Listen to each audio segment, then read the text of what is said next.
Isang araw, isang santo,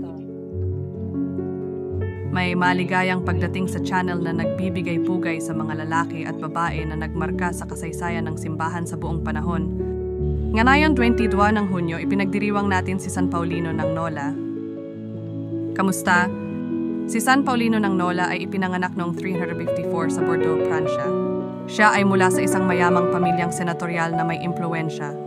Matapos makatanggap ng mahusay na edukasyon, siya ay nagkaroon ng karera sa politika at itinalagang gobernador ng Campania, isang rehiyon sa Italia.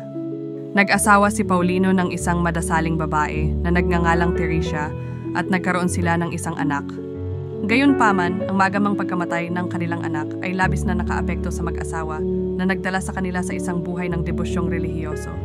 Nagdesisyon si Paulino na talikuran ang kanyang karera at kayamanan at kasama si Teresia, ipinamigay nila ang kanilang yaman sa mga mahihirap at naglaan ng kanilang buhay sa Diyos. Si Paulino ay naordinahang pari noong 394 at naging obispo ng Nola noong 409. Siya ay kilala sa kanyang malaking pagkakawanggawa, kabanalan at pagiging aseta. Bilang obispo, nirenovate niya ang mga simbahan, pinalakas ang mga pilgrimahe, at sumulat ng maraming tula at liham na hanggang ngayon ay hinahangaan para sa kanilang espiritual na lalim at kagandahan ng panitikan. Namatay si San Paulino noong 431 at agad siyang pinarangalan bilang santo pagkatapos ng kanyang kamatayan.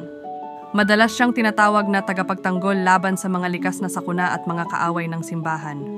Narito yung isang panalangin na iniaalay kay San Paulino ng Nola.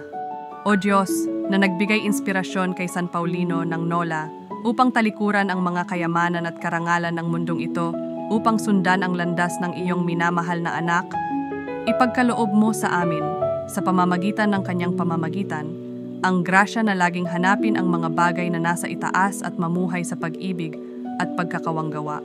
Nawa ang kanyang halimbawa ng debosyon at serbisyo ay magbigay inspirasyon sa amin na bitawan ang mga material na bagay at ialay ang aming sarili sa iyong kalooban.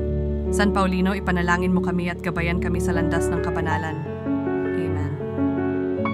May iba pang mga santo na ipinagdiriwang ngayong araw. Ipakikilala namin sila sa aming mga susunod na video.